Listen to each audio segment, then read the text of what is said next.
Unang paghaharap ni Arik at Andrew E. Aklas may mensahe tungkol kay Enigma at Looney. Reaksyon ni Bata sa halikan ni Shernan at Luxuria. So tara.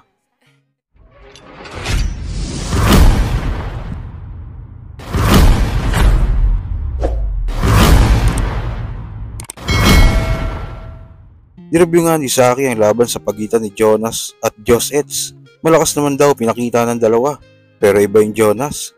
Iba yung performance niya, lalo pag madaming tao. Kayang-kaya niyang dalhin yung mga jokes niya sa mas effective na paraan. Kahit i-check, consistent pagdating sa replay, tong vintage balo ngayong nakalaban mo si Eds!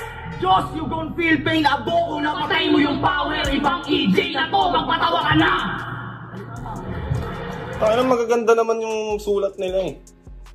Parang ewan ko, tinutulugan sila ng tao or hindi nila nakokontrol yung tao. Hindi nila na-emphasize sa tao yung mga punchline nila. Marami silang magandang sinabi. Magandang sulat. So,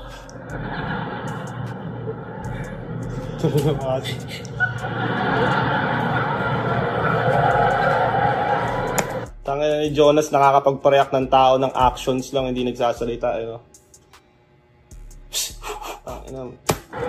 Sa bagay, alam mo rin siguro na di mo ko kaya mag-isa. Pero itali mo muna tong chow-chow mo bago tayo mag-umpisa. Game!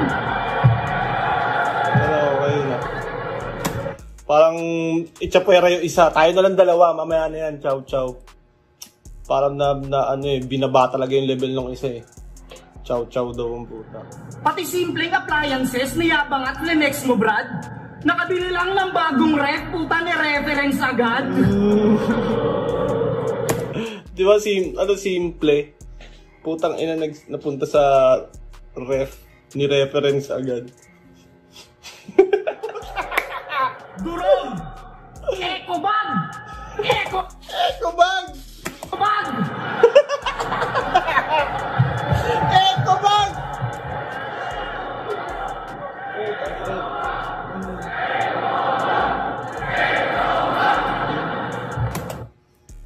Iba yung crowd control talaga ni Jonas, veterano. Bukod sa syempre, kilala na siya, gusto na rin siya ng mga nanonood. Umpisa pa lang, si Jonas yan, si Idol Jonas yan. Nakakatawa yan. Kumaga alam na nila yung what to expect. Plus syempre, yung performance ni Jonas, batak na batak mag-entertain. Ano sasabihin mo? Rap skills usapan, yung mga napundar pinantatapat? Tanga, hindi gaganda buhay ko kung di ako magaling mag-rap! Kasi rap ang dahilan kung bakit meron akong kabuhayan. Rap ang dahilan kung bakit may maganda akong tahanan. Rap ang dahilan kung ba't naabot ko lahat ng to. Kaya kung sasabihin mo di ako magaling mag-rap, ano pang tawag sa'yo? Tang inang yan, minaliit ng todo ni Jonas. Putang inang yan. Sasabihin mo di ako magaling mag-rap, ang dami ko nga napundar dahil sa pag-rap ko. Fuck. Minaliit ng todo ni Jonas. Ako ganto, ako may bahay.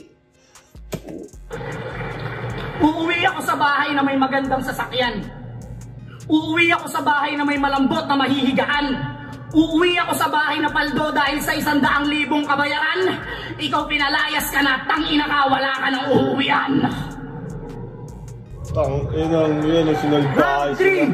It's just dalawang rounds, parang Jonas pa rin yung 2 rounds. Takas ni Jonas, malakas din itong dalawa. Kulang lang, parang yun nga, yung gap ng veterano talaga sa mga bago, no? Kitang-kita. Sa kabilang balita naman, matagal na nga nating di nakikita si Aklas sa flip top. Ang huling laban niya pa nga ata yung kay Acer pa noong Isabuhay 2016. Natalo siya dito. At hindi na natin muling nakita si Aklas na tumuntong sa entablado ng flip top. Base sa mga nakita at napanood natin, meron silang di pagkakaunawaan ni Arik. Pero ito nga lang post ni Aklas sa kanyang FB page. Tila sinariwa niya magandang samahan nila noon ni Enigma at nagpasalamat siya dito. Dahil kung ano daw meron siya ngayon, dahil daw yun kay Enigma.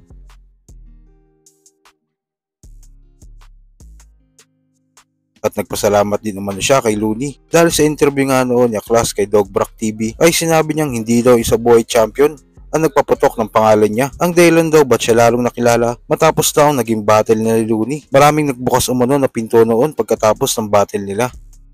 Sa kabilang balita pa, sinariwa ni Keija ang pag-attend nila ni Enigma ng event ni Andrew E. noong 2014 sa Cowboy Grill QC. At pagkatapos umano ng performance ni Andrew E, ay pinatawag sila ng Salbakuta. At dito unang nagharap si Enigma at Andrew E. At tinanong nila kung anong sunod ng hakbang ng Ghetto Dogs. Pero sinagot lang sila ni AE ng mga initials na letra. Kumbaga binigyan sila ng palaisipan. At sa huling balita sa video reaction nga na ginawa ni Batas, dito nireview niya ang laban sa pagitan ni Shernan at Luxuria noong gubat. Hindi nga naging solido naging performance ni Lux dito dahil siya puro stutter. At kung maalala nyo sa round 3 nga ni Shernan ay hinalikan niya si Luxuria dito. At ito nga naging reaksyon na nag-iisang Ginoong Rodriguez. Noon simpleng bagay lang, masaya na tayo. Kwentuhan at tawanan. Ngayon simpleng bagay lang para na tayong magkalaban. Babae lang ba ang dapat masaktan? Babae lang ba ang dapat magalit? Babae lang ba ang may karapatan sa mundong binubuo ng babae at lalaki? Tumanggap ka ng pagkakamali. Hindi mo ikamamatay yun. Mas inuuna mo pa yung kamalditahan mo kaysa sa ating relasyon. Pinag-isa tayo ng tadhana. Puso mismo natin ang nagpasya. Masasayang alaala ay inipon panahon ng ginawang alkansya. Sa relasyon ay merong ikaw at ako at hindi lang ikaw ng ikaw ng ikaw ng ikaw. Nabibingi na ako sa tahimik kong sama ng loob habang ikaw ay sigaw ng sigaw. Itong sinasabi ko, pagsabi ng sama ng loob sa maraming tao, maling-mali na ba ako doon? Marami na akong kinikimkim, dapat ba hindi ako nagsasalita kasi pambabae lang yun? Ayaw mong may masabi sila sa'yo. Gusto mo mabait ka lang hanggang sukdulan. Ayos trip mo, no? Manakit. Ba't di na lang tayo magsuntukan? Mahal na mahal kita hanggang ngayon. Wala akong intensyon na masama. Inaantay ko lang naman na suyuin mo ko at sabihin mong hindi mo ko kayang mawala. Yung maramdaman ko na mahalaga ako sa relasyon na to. Mahalin, lambingin, irespeto, yun lang naman ang gusto ko. Pasensya ka na kung iniwan kita. Pero yung pagmamahal ko sa'yo buong buo, ginawa ko lang yun baka sakaling makita mo halaga ko pag wala na ako sa'yo. Sana maisip mo, sa buhay mo, kailangan mo din ako. At ma-realize mo na mas importante ako kaysa sa pride mo. Nung iniwan kita, nasaktan kita. Humihingi ako ng tawad. Nasabi ko na yung gusto kong sabihin. Kung pakikinggan mo ko, patawad. Siguro, kailangan talaga mangyari to. Higit mata kong tatanggapin kahit masakit. Sana pagdating ng araw, papatawad mo ko. At mapasakin ka. Ulit.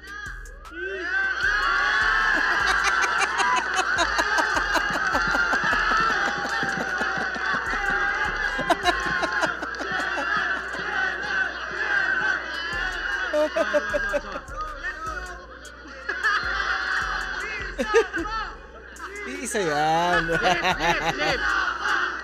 Isa pa.